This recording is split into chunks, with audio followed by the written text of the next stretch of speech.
Boldwood presents Binding Threads on Beamer Street, written by Sheila Riley and read by Julie Maisie.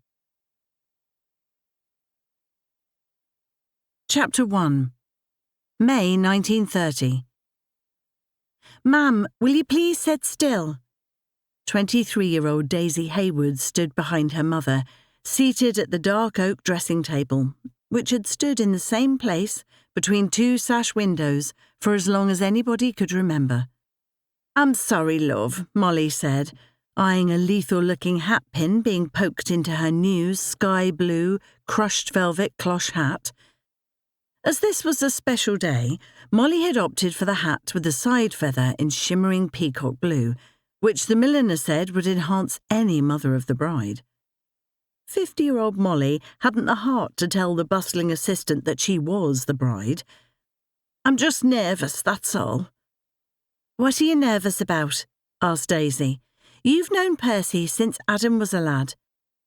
Percy Pearce worked alongside Daisy and had had a soft spot for her mother since he'd joined Mary Jane's coterie of bakers after coming home from the front 12 years ago.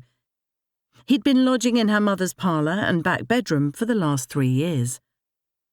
"Well, you never imagine yourself getting married for a second time when you're my age," said Molly, hoping the hat didn't crush her new hairdo, which her youngest daughter, Bridie, had ironed into deep, S-shaped Marcel waves. A newly qualified stylist at Madame Fontaine's hair salon, Bridie had spent most of the morning perfecting each ebb and flow, to the point Molly was sure she'd taken root in front of the bedroom mirror. Daisy smiled, remembering her mother's astonished expression when Percy had got down on his arthritic knee and asked her to marry him on the stroke of the brand new decade. Daisy could not think why her mother had been so surprised. She and Percy had been walking out for years. He'd started by taking her mum to the pictures every weekend. Then, after seeing their first talkie, the jazz singer, they went every night and were still inclined to break into a rendition of Al Jolson songs around the piano in the parlour. "The only thing that mystifies me is why it took him so long to ask you," Daisy said, failing to hold back a chuckle. "After all, it's not like you two are getting any younger." "Cheeky mare," Molly laughed easily. She knew it wasn't Daisy's intention to sound rude. Her eldest daughter didn't have a mean bone in her body, but she could be a bit thoughtless in her wording. Molly didn't have a clue where she got that from. "Nothing is going to spoil my big day," Molly said, knowing she had waited far too long for Percy to broach the subject of matrimony. "He was worried I would turn him down, knowing how much I missed your father, God rest his sainted soul." Molly said those 5 words like a mantra every time she mentioned her late husband Bert, who had been killed on Flanders Fields in 1916. "Maybe Percy thought you weren't ready," Daisy said dryly, wondering what hope poor Percy had against such a hero in Molly's eyes. Anybody would think her father won the Great War single-handed. "I don't want Percy to think he's second best," said Molly, as if reading her daughter's thoughts, "because even though he's going to be my second husband, he will always receive the same love and affection as your dearly departed father once did, God rest his sainted soul." "I don't doubt it, ma'am," Daisy said, looking out of the window when she heard the front gate open. "It's the flowers." Her daughter's bright smile cheered Molly, who suddenly felt she had a stampede of horses thundering through her chest. "I'll just go and see how everybody is doing downstairs, ma'am. Can I get you anything?" "Send me up a nice cherry brandy to calm my nerves," said Molly. "Just a small one." She held up a 2-inch measure with finger and thumb. "You're not getting that much." Daisy's eyes widened. "Percy will run a mile if he sees you zigzagging up the aisle with your hat skew-whiff." "Here, let me do that," Daisy told her brother, 19-year-old Freddie, who was holding a pin and looking a bit lost at the bottom of the stairs. Taking a white carnation from the box, he rested his backside on their mother's pride and joy, the latest in Art Deco console tables, a wedding present from Mary Jane and Cal Everdeen, as Daisy slipped the stem of the flower into Freddie's blue serge lapel and fixed it with the pin. Men are useless when it comes to flowers. "Is she having a canary yet?" asked Freddie, looking up the wide staircase towards their mother's bedroom. "She'll be right as ninepence when you take her a small cherry brandy," whispered Daisy, as some of the guests began to arrive, knowing her mother liked to have her family around her. "It won't be long now," she said, peering out at the semicircular stained glass window in the front door that was never usually closed during the day. "Is she doing the right thing, Daisy?" Freddie asked, taking in a lungful of his untipped senior service cigarette, letting his older sister do what she loved doing most, fuss. "Well, it's a bit late to worry about that now, Freddie," said Daisy. "We're all off our hands and grown up. Now it's her turn to please herself. She's looked after us all long enough. She won't stop just because she's married, surely." Freddie's dark brows pleated into a quizzical frown, and Daisy shook her head, knowing Freddie liked being cuddled by his mam. The youngest of her two brothers, she suspected Freddie was Mam's favourite. Not that Mam ever said as much, but because he looked so much like their father. "Not that it will make any difference to me." "Oh?" Daisy's dark brows almost met in the middle of her pleated forehead, her puzzled expression matching his. "I'm going away to sea, after the wedding." Freddie had decided to join the Navy. "I want to see the world before I settle down to a life of married bliss." "Good idea," said Daisy, suspecting her mam would be heartbroken when her youngest son revealed he would soon be off into the wild blue yonder. "She will want you to do what you think is best," Daisy said, assuring him that what he was about to do was the right thing, even though she knew their mother would not agree. "She'll probably cry her leg off," Freddie laughed. "Anyway, I don't have any choice in the matter. I've already signed the papers." She noticed Freddie's tie was crooked and she straightened it. "There, that's better." Daisy stepped back to view her handiwork before patting her younger brother's chest. Then, looking around the hallway, she noticed the table flowers. "They need to go in water," Daisy said. "Here, pass them over, and don't drop ash onto them." Her dependable tone barely carried over the babble of voices coming from the other room, where guests had gathered before the cars arrived to take them to St. Patrick's RC Church. Daisy, along with her mother Molly and her sister Bridie, had been up till way past midnight, scrubbing every room in the house until they gleamed. Then it was up at the crack of dawn to prepare food for the wedding reception, being held in the large front parlour. She was glad her mam had agreed to settle down with Percy. Molly was still a fine-looking woman who held herself well and had single-handedly raised 4 fine, upstanding offspring. She deserved a good husband in her autumn years, thought Daisy, making her way to the back kitchen, where their neighbours were preparing the sit-down wedding breakfast of hot soup, a cold meat salad, with sherry trifle to follow, unprepared for the conversation that stopped her in her tracks.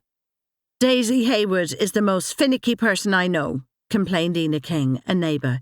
"Twice she told me I hadn't got the place settings right." "That's Daisy," replied Peggy Tennant, a friend of her mother who had come to help with the wedding arrangements. "She's been the same since she was a little un, rounding up the kids and looking after everyone when poor Molly lost her husband in the war." "Don't mention the war to me," said another neighbour. "The way things are going with that Charlie Chaplin look-alike, I'd say he's spoiling for another one." "Not a chance," replied a voice near the sink. "They said the last one was the war to end all wars." "What they say and what they mean are two completely different things," Ina replied. "Aye, well, don't let Molly hear you talking about war today," said Peggy. "She'll have a fit of conniptions, and we can well do without that." "Where's our Davy?" Molly asked, holding on to her prayer book over the banister and waving her corsage of pink and cream-coloured tea roses, expecting her daughter to pin it on the brand-new navy blue dropped-waist costume. "He's gone to get change of a 10-bob note," he said. Daisy called up the stairs. "And you can believe that if you like." She stood in the doorway of the back kitchen, to see the women working away. "Half an hour to go before the cars turn up, and he nips out for a sly pint in the tram tavern." Davy, next in age to Daisy, was their mother's best man, and in need of a bit of courage, he had told her. "Daisy, can you fix my corsage?" Molly called downstairs over the chatter of guests. "I'll be with you in a tick, ma'am." Daisy needed to put the table flowers in a vase, and although grateful for the help from her neighbours, who banded together to help with the wedding reception, she knew some of the Beamer Street neighbours were always eager to muck in and do their bit, while others, like Ina King, came to see what they could glean from the situation. "I thought she'd be the first to wed," said Ina, and Daisy raised an eyebrow, knowing her neighbour was not aware of her presence. She'd wondered how long it would be before somebody got around to mentioning her lack of a spouse, and Daisy's heart dipped. Other people's business was always the favourite topic of conversation in this street. By Beamer Street standards, she knew she was considered an old maid, but she would rather walk barefoot over broken glass than hot-foot it down the aisle to matrimony and motherhood with the first man who asked her. Unlike some, she looked to Ina, whose 9 assorted offspring ranged from 10 to 25. No, thought Daisy, marriage was not for her. Even though Max had hinted that he would like to marry one day, he hadn't asked her. They were two halves of the same soul, both ambitious and independent. She couldn't hold him to marriage. She had an empire to build. But that was not to say she hadn't thought about it when he said he was going overseas to work. In the fading light of the summer's evening, the well-dressed young man gazed with fixed intensity into the beautiful dark eyes of the girl he had loved since he'd first set eyes on her. However, neither could deny their ambition.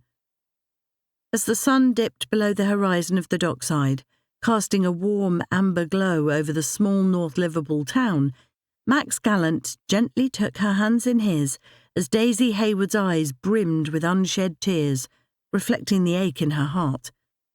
Though they both knew this moment was inevitable, it did little to ease the pain of parting. With a tender smile, he reached into his pocket and retrieved a small velvet box. Opening it to reveal a sapphire pendant, its deep glow reminiscent of the summer night sky, calm and reflective. He placed it around her neck, his fingers lingering for a moment longer than necessary. "Keep it with you," he whispered softly, a reminder that even when we are apart, my heart is with you always. Her breath hitched, and she clutched the pendant close, feeling the cool stone against her skin. Yet, despite the gift and his words, the ache of his departure lingered like a shadow over her heart.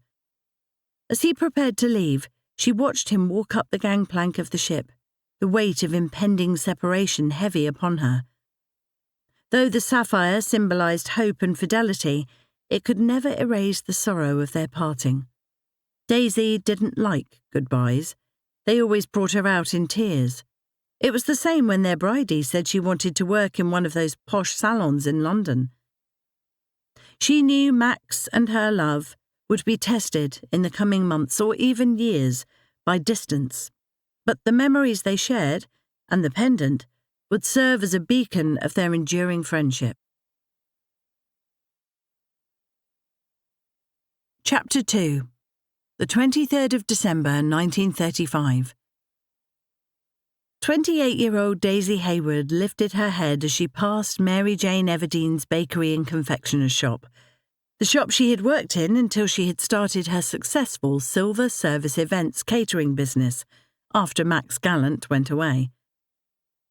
Gazing up at her office window above the bakery, she could hear the ringing of her office telephone, and, fumbling in her swing coat pocket, Daisy hurried around the corner and unlocked the side door, before hurrying upstairs to her first-floor office, the heart of her business, where she organised the fundraiser event she had become renowned for. Her training in Mary Jane's shop below had been the springboard to Daisy's success as one of Liverpool's most sought-after event organisers, catering for rich clients.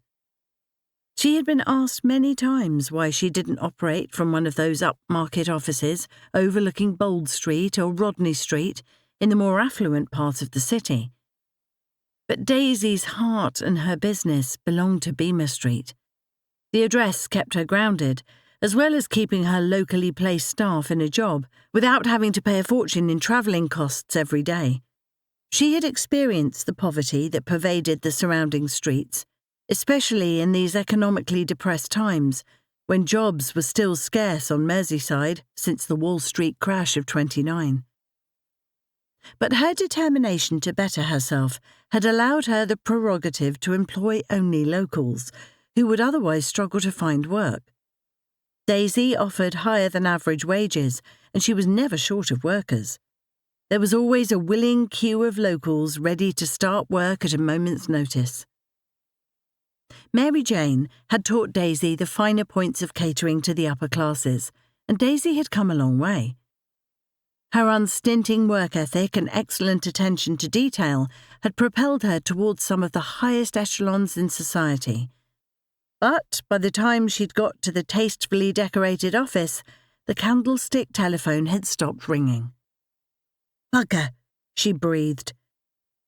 Crossing the floor, she went over to the long sash window on the other side of the office and rested her knee against the low sill, gazing across Beamer Street to the home she shared with her mother, Molly, stepfather Percy, and later this afternoon, her sister Bridie, who was returning from London and the posh salon she had worked in for the last 5 years. Daisy knew she should be at home, getting ready for the party to celebrate her engagement to Harvey Harris. But just thinking about it made her heart sink, as it had done several times today, and she wasn't naive enough to wonder why.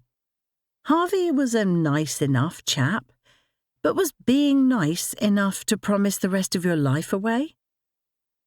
As always, in quiet moments, her thoughts turned to Max, a roving reporter on the Liverpool Daily Post, whom she had loved and lost 5 years ago to the big wide world she had never seen.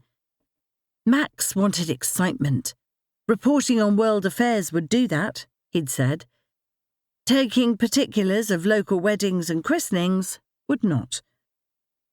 The recollections brought that familiar surge of bewilderment within her, a reaction to what should be long-forgotten memories of Max.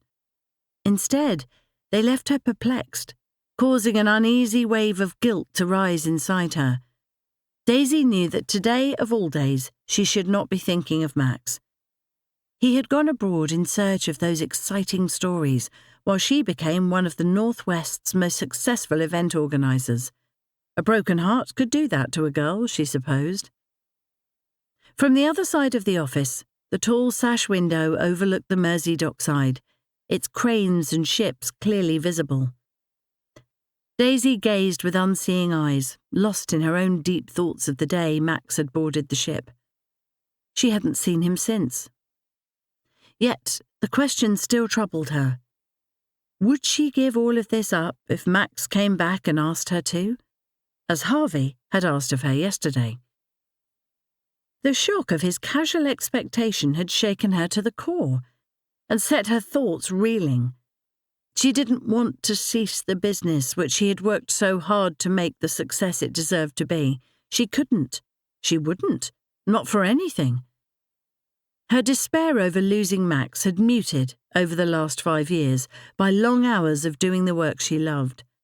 The events she hosted were lavish, often exclusive to the elite, and always bespoke. Daisy refused to believe the effort was but a distraction from a broken heart that had never properly healed. She had been moving closer to this, her chosen career, since she was 14 years of age. She suspected her business was only one of the reasons she and Max were two halves of the same soul. They were ambitious, driven. They wanted to grab life by the shoulders and shake everything they could out of it. She understood Max had to move away to make his dream a reality. Shrugging her shoulders, Daisy knew she should not be thinking this way. But she couldn't help it.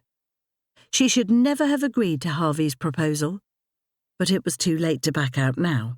When she'd voiced her doubts to her mam, Molly had looked pensive. "He's a good worker," Mam had said. "He's got a steady job on the docks. He'll never be out of work." Was that the be-all and end-all around here? With so many men out of work, Daisy supposed her mother was right. But Mam didn't know Harvey Harris like she did. Harvey showed the outside world a genial, good fellow, well-liked disposition. Nevertheless, since she had agreed to marry him, Daisy had seen cracks in his character. The ongoing effort of being a loving suitor seemed too much for Harvey to endure, and lately he could be snappy, especially if she talked about her work, belittling her efforts by saying she was little more than a glorified waitress. How wrong he was. Older than Daisy by 7 years, Harvey had never been married. At 35, he was still living in the same house he was born in with his ailing mother. Her mam said Harvey was a traditionalist who believed a woman's place was in the kitchen. Daisy suspected he was looking for a woman to cater to his every need, as his doting mother had done all his life. Set in his ways, he did not believe married women should go out to work and said so, often. And no matter how many times she tried to tell him she would not give up her business until she was good and ready, their conversation inevitably turned into a row. Would she endure Harvey's unreasonable demands? Or would she, like so many women, be forced to cave in to her husband's wishes? Especially when he had the backing of his mother. Because Daisy knew Harvey was not the kind of man who would leave the comfort of the house he had always known to find a place for himself and her. But, Daisy wondered, why should she have to give up the business she had worked so hard for just to keep the peace in his mother's house? Because as sure as hens laid eggs, Daisy would never be mistress of her own house while his mother was still alive. Momentarily turning from the window, her gaze fell upon the staff photograph on the office wall and framed letters of gratitude from satisfied clients, pleased with the service she provided. Her staff, impeccably uniformed in black and white, their hair hidden beneath starched white caps, would be out of work if she gave in to Harvey's demands and sold her business. And for what? Daisy felt an unusual surge of rebellion rise inside her. She hadn't come this far only to look after his cantankerous mother, who was never satisfied with anybody or anything. "You think you're something, lady. Well, let me tell you, a girl from Beamer Street never rose to out, never mind run their own company." Harvey's mother's words, whispered on the sly on their first meeting, were the spur that now drove her. Daisy recognised that breaking through the class barrier to achieve a position of equality with the elite was the result of that devious remark 2 years ago. So, with sheer determination, talent and hard work, she had made Harvey's mother eat her words.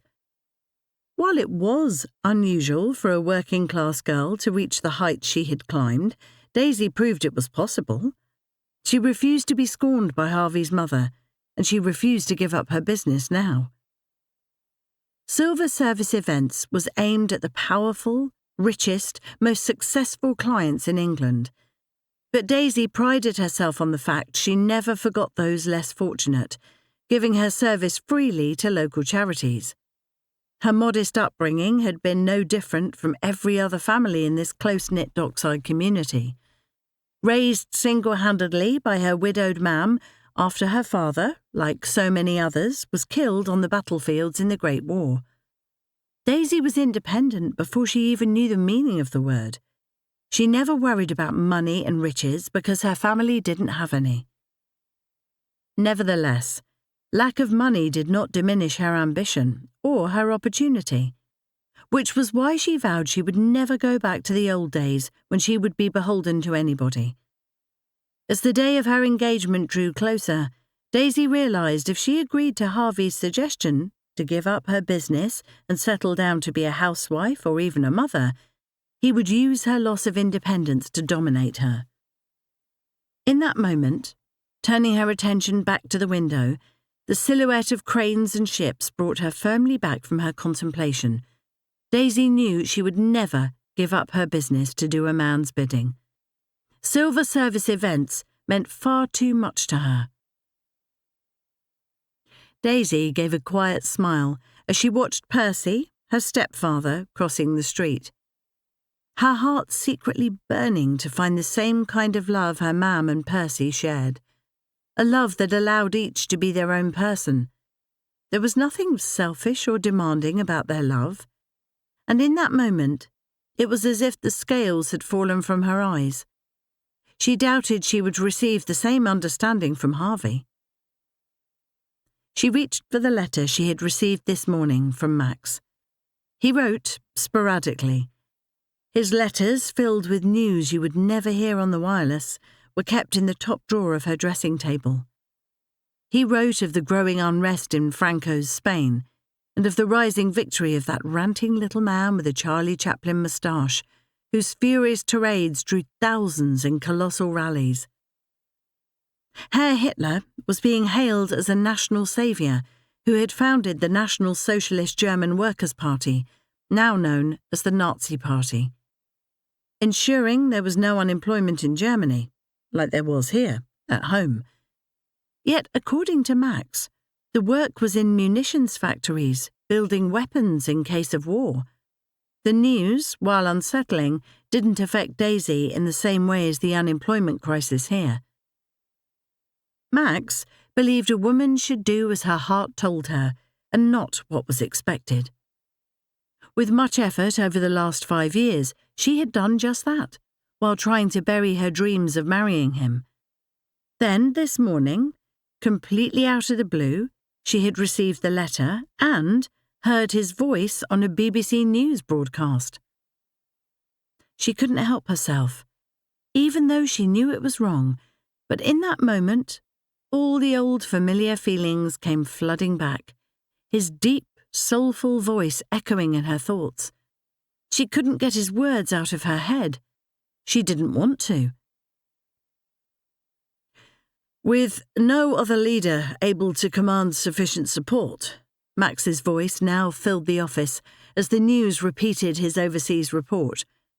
President von Hindenburg had no choice but to appoint Adolf Hitler Chancellor of Germany in 1933. Now, as leader of the Nazi Party, he believes that people could be separated into a hierarchy of different races, and that some races are superior and others are inferior. Herr Hitler believes the German race to be superior. An Aryan race, as he calls it, will be a blonde-haired, blue-eyed society. Shouldn't you be getting ready for your big night? 20-year-old Ailish Kavanagh, Daisy's right hand, lowered the office wireless, obviously more interested in the forthcoming shindig this evening in the Tram Tavern. I was listening to that, said Daisy, turning up the volume to hear Max speak again. This news is what your father and my father fought for in the war. It is also something we must be aware of if our clients choose to converse about world affairs whilst waiting for their dessert. I'm usually a bit rushed off my feet by then, said Ailish, deliberately slouching her words. My feet, Daisy corrected, and Ailish smiled. When I'm rushed off your feet then, she answered, and Daisy tried but failed to suppress a smile. Ailish was a tonic. Daisy had known her all her life. She was competent enough to assist her in everything she did and was able to speak on any level, to prince or pauper. Not that they had any of either on the books. Now, if you were discussing the affair of the woman in number 22, I'd be interested, said Ailish, tidying the office desk. Well, flabbergasted, actually, seeing as she's got 8 kids and a husband who hasn't worked a day since 1929, so I doubt there's much in the way of naughty shenanigans going on in that quarter, but I would be extremely interested all the same. I don't doubt it for a minute, Daisy laughed. She liked a bit of local gossip herself, which was why, in rare, quiet moments of peace and quiet, she liked to stand looking out over the same old street in which she had grown, remembering the days when she helped her widowed mother raise 3 siblings. How could she even contemplate giving up all of this? Daisy knew in her heart that she had to call the engagement off before this charade got out of hand. Harvey wanted to reduce her to the realms of a domestic servant, curb her dreams, make her subservient to him and his mother. That was not how she saw her life panning out in future. The sudden shrill ring made Daisy jump, catapulting her out of preoccupied thoughts, and, crossing the floor to her desk, she cleared her throat and lifted the black Bakelite earpiece from its cradle and spoke clearly into the telephone mouthpiece. "Good afternoon, Silver Service Events. How may I help you?" Daisy's calm, authoritative manner proved the elocution lessons had paid off. Her perfectly enunciated diction was a boon in this business, giving nothing away regarding her dockside upbringing. "Good afternoon," said the confident female voice on the other end of the line. "I was given your number by a mutual friend who told me you cater, amongst other things, for charitable causes." "Certainly," Daisy answered in an equally confident tone. "Silver Service Events is a high-class catering service." As she spoke, she unconsciously watched Ailish draw the specially embossed paperwork from the in-tray and expertly slip it into a high-quality envelope. "We specialise in elegant soirees, opulent weddings, and exclusive corporate and charitable events. We have a reputation for culinary excellence, impeccable service, transforming ordinary events into extraordinary occasions." Her expert promotion, honed by years of repetition, was not glib sales patter. Daisy believed totally in the service she provided. The framed letters of recommendation that graced her office walls proved it. "I am calling with regard to raising funds for local hospitals." "A service very close to my heart," said Daisy. "Let me pop a brochure into the post. Rest assured you will not be disappointed. May I take your name and address, please?" "Certainly. I am Miss Treadwell, Lady Almoner of the Mersey Infirmary." When Daisy concluded her phone call, she looked at the clock on the wall. It was time she wasn't there. "I can't leave Mum and the neighbours to do all the work," she said, her heart dipping into her highly polished shoes at the thought of the engagement party. "I'll see you later," said Ailish. "Big smile, best foot forward." "We'll see," said Daisy, knowing what she had to do. Chapter 3. "She's very particular, is Daisy," Agnes Kavanagh said, as the local women worked, preparing food for the later party, when everybody came back to her mother's house after the pub closed at 10 o'clock. "That's as it should be, now her catering business is doing so well. You're only siding with her because your Ailish is working in silver service." Daisy listened at the door into the back kitchen, even though she knew she shouldn't. "I'm doing no such thing." Agnes sounded impatient, which was understandable, thought Daisy. Ina had that disagreeable habit of saying the first thing that came into her head, whether it be true, imagined, or a downright invention. "I think it's marvellous what she's done with that business. It takes guts for a woman to go it alone, not to mention owning one of the top catering firms on Merseyside." "It's been 5 years since she started the catering lark," said Ina. "Surely she can afford a swanky setup somewhere like Bold Street." Bold Street was a thoroughfare for high-class shops in Liverpool city centre, a place where Ina and those like her could never afford to shop. "It's none of our business," Agnes answered, and Daisy, standing on the other side of the kitchen door, smiled. Agnes, always pragmatic, was never going to side with Ina. "She's done well for herself," said Agnes. "Makes you wonder what she sees in Harvey the plodder," said Ina, never one to mince her words. "That's none of our business either," said Agnes, knowing Ina delved into everybody's life, but was shy about anybody knowing much about hers. "I thought she had her heart set on Max," Ina continued unabashed. "That's the thing," answered Agnes. "He had to follow the stories, wherever they led him." "I know." Ina sounded like she knew him personally. He had that look about him. Couldn't keep still. Pass me the butter, please. Don't put it on and scrape it back off again like you usually do. Agnes sounded irritated. I mean to say, what man of 35 still lives with his mother? Ina asked, ignoring Agnes's remark about the butter, imagining Agnes had never seen a poor day, what with her only having the one daughter and no sons, unlike Ina, who had popped a new baby out every year. But those days were behind her now.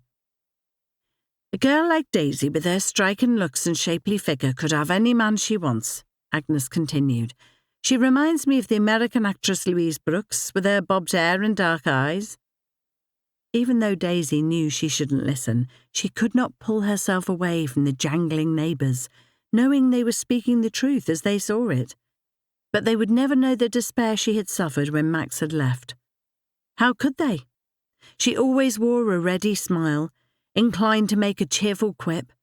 As far as anybody was concerned, she was carrying on as she always did. It was a sham, of course, but life had gone on day after lonely day until she'd met Harvey, who'd invited her to the church hall dance.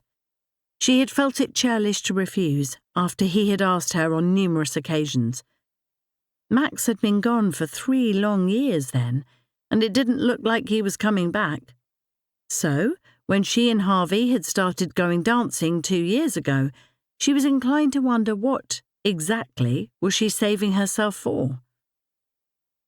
I'd have put a penny bet on her walking down the aisle with Max. Ina sounded wistful. And you'd have lost your penny, answered Agnes. By the sound of it, thought Daisy, Agnes was doing most of the work, as her voice travelled around the kitchen, whilst Ina's voice stayed in the one place. This Harvey chap, said Ina. Well, it's not for me to say, but... That's right, less saying and more doing. Agnes sounded like she'd lost her patience with Ina, which was quite easy. We don't want to go troubling Daisy today of all days, do we? Agnes's tone held a warning note. She's put a lot of money into this celebration, so we don't want to go mentioning Max. Daisy heard the plates rattling. Anyway, Harvey's a pleasant enough chap. Harvey's a bit, well, set in his ways, a bit staid, not like Max. He was a mile a minute, that one. But you can never tell. Daisy knew she should interrupt Ina, if only to stop her dissecting her love life. But her neighbour was right. Harvey was a plodder. He had his opinions and he stuck to them, no matter what anybody else thought. He was safe, stable. He'd been in the same job since he left school at 14, and, unlike her brothers, Harvey had never chased any kind of promotion. But he was dependable. Her mam, Molly, was always saying she needed someone dependable, unlike Max, who was always sniffing out the next big story, leaving her dressed up with nowhere to go. At least you always know where Harvey is. Her mam's words rang in her head like St. Patrick's church bell on Sunday mornings, and she gave a long, silent sigh. She had agreed when he'd asked her, but even as early as the following morning, after promising to marry Harvey, Daisy was sure she really didn't want to. She knew she would never have such doubts about Max, but Max, a master of words, could never form the 4 she longed to hear. Will you marry me? He could tie her in knots with the notions he came out with, but he was never dull, never boring. Daisy had to contend with reading his headline articles from a disgruntled Europe in the evening newspaper. She had even cut out his newspaper columns and stuck them in a large scrapbook, tales of fighting between Spanish nationals and Republicans, which he said was heading towards civil war. His heart-stopping devil-may-care attitude set Max apart. Nothing fazed or worried him. He rushed in where angels feared to tread. She missed him with every beat of her heart. Nevertheless, staying busy helped ease the heartache. It was something she had always done. Keeping her hard-working hands occupied controlled her runaway thoughts. Aye, Max is a hard man to forget, I imagine.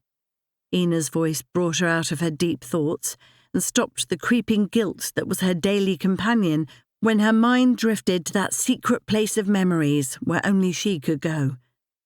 Daisy opened the kitchen door, deciding she had heard enough from her mother's friends and neighbours. "A listener hears no good of themselves," Molly was often heard to say, and Daisy knew she was right. Although, if truth be told, so was Ina. She had spoken the words Daisy had kept buried deep down since Max left. Was she doing right by Harvey?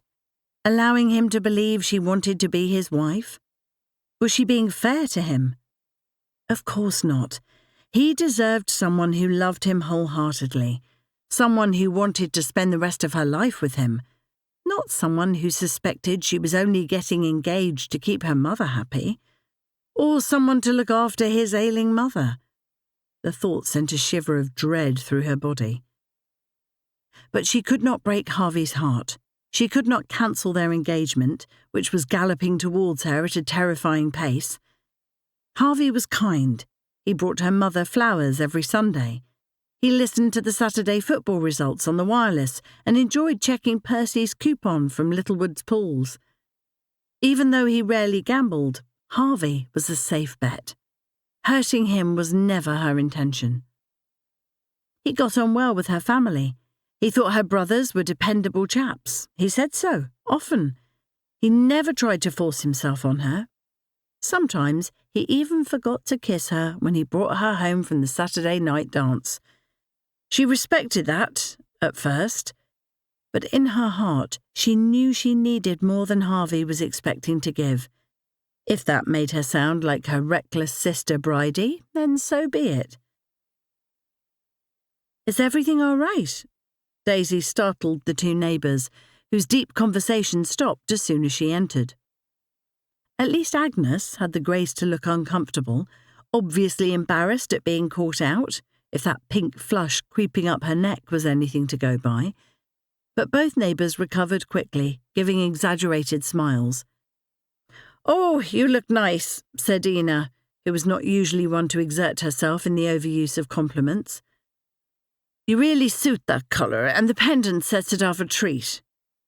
"Thank you, Ina." Daisy smiled, her fingers resting on the precious blue sapphire nestled in a broken heart on a gold chain. "The colour sets the dress off beautifully," said Agnes, seizing a plate of sausage rolls made fresh that morning, and, turning to the sink, hurriedly wrapped the plate in grease-proof paper and a tea towel. "Isn't that the one Max gave you before he went away?" Ina deliberately ignored Agnes's darting flash of irritation when she turned to glare. Then, turning back to the table, Ina threw the words over her shoulder when she said, "I don't suppose Harvey will notice." Backtracking, she quickly put her foot in it again when she said, "It's a shame Max couldn't have been here. Mind you, if Max were here, I doubt she'd be marrying Harvey."